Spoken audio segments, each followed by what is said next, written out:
Why does it seem like everyone all around the world is protesting against immigrants, both legal and illegal? And why are so many people complaining about the drain of resources foreigners on their domestic systems? Take, for example, South Africa.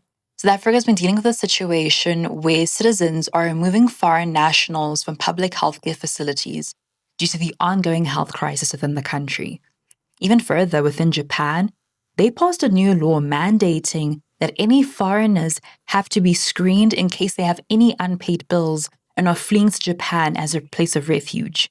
On top of that, they're also mandating that these foreigners, before they even step into the country, need to have their own private healthcare insurance already set aside. Even further, most iconically within the USA, Donald Trump has embarked on a policy where many foreign nationals are being removed and constantly being deported every single day. But why is it that all of a sudden many countries are speaking out against the effects of immigration and foreigners within their own countries? Especially when you consider, like, even most recently, how around about 2010, from 2010 till around about 2017, how it was all this thing of there's no such thing as an illegal person, embracing and celebrating this open door policy.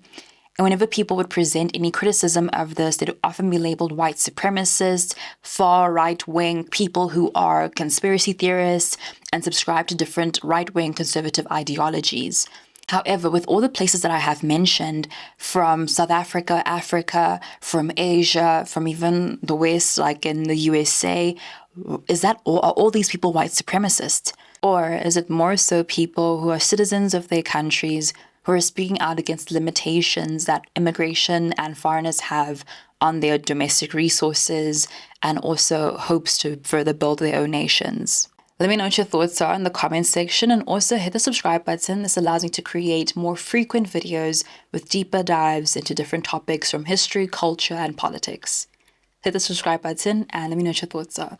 Let's begin. Currently, many countries have begun to embark on policies of protectionism and guarding against foreign impact and foreign interest. Take, for example, just this week, Tanzania passed legislation prohibiting foreign nationals from getting involved in 15 key industries that traditionally citizens participate in. This is to further prioritize their own citizens and further prioritize their interests.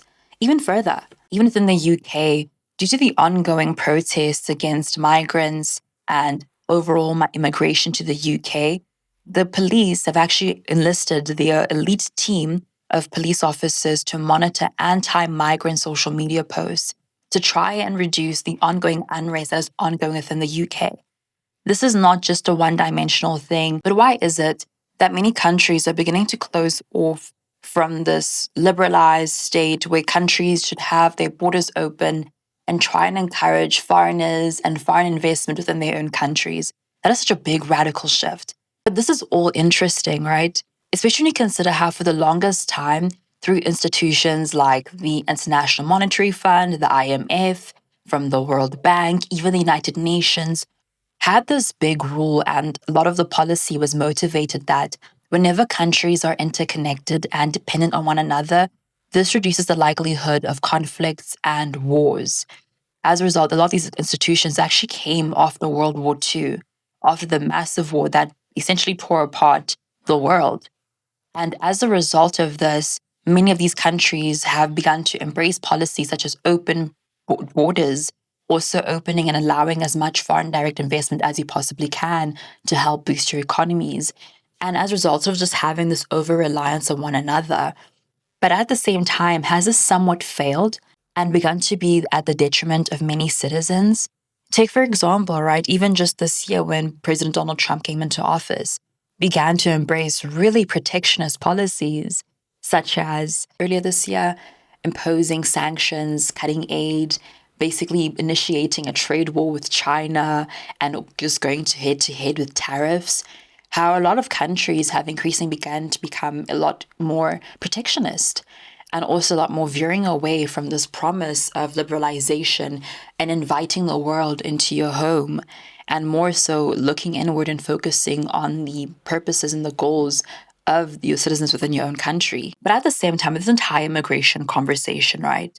We also have to look at the other side too.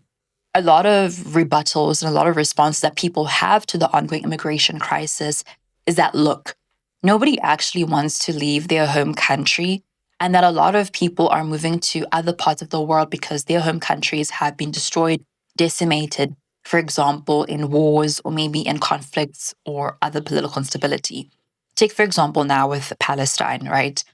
There are people, children, women, families who are starving to death and aren't able to get critical resources such as food, are blockaded in this small, tiny territory through the backing of the USA's arms. And through that, right, you have a new generation of people who have been further radicalized and are also not only that, unable to stay in their home countries. And as a result, a new generation of immigrants are born, right? Even further within Afghanistan, for instance. Yes, the USA has left. Yes, it's a state that has somewhat autonomy, right? But at the same time, Afghanistan of today is not the Afghanistan of yesteryear, of Afghanistan of its prime. And as a result, you have another new class of immigrants that are basically going into the world looking for a new place to exist within. So, more so, is it possible to really have an honest conversation about immigration without also looking at the key causes of it, such as conflict, perpetual conflict, and also more so, when you are discussing this aspect of conflict, perpetual conflict, when you look at the entire situation of liberalization and globalization, which encourages countries to be involved in the affairs of other countries, maybe from their responsibility to protect or maybe intervening in the ongoing instability, is it possible for two things to be true at once? On the one hand, yes, we should be involved in trying to restore order in this country, but at the same time, having to deal with the consequences of immigration that might emerge from that. And how does it also affect the institutions that we already exist within, such as the IMF, the World Bank, the United Nations, that have for such a long time, influenced a lot of the domestic policies of different countries and also encouraged a lot of open borders and encouraging a lot of contact with other countries? Is it meaningful? Is it possible to also sustain that? Especially when you're living in an ongoing economic crisis, such as the one that we're in now, things are tough. Sharing resources is difficult when you have such a small base of people paying taxes, like, for example, within South Africa. And just because things are so limited and restricted, it's really difficult for you to expect these things to meaningfully be shared amongst people, resources being shared meaningfully against people. And as a result, people begin to turn to immigrants who are there living within the country. Maybe they're tourists, maybe they're there legally, maybe they're there illegally, and they are often unaccounted for. It's really tricky, really difficult. But I think what really does sum this up is that Gauteng Premier Panyaza Lesufi had actually made a statement that, when you have immigration, when you have sometimes legal and illegal people within your country, it's really difficult for you to account for these people and what their motives and what their goals are, and really how they could also impact or potentially benefit or destroy your own country, in essence. So let me know what your thoughts are about this entire topic. Share your thoughts and also subscribe. It allows me to pump out more videos like this more frequently. And yeah, I'll see you next time. Bye.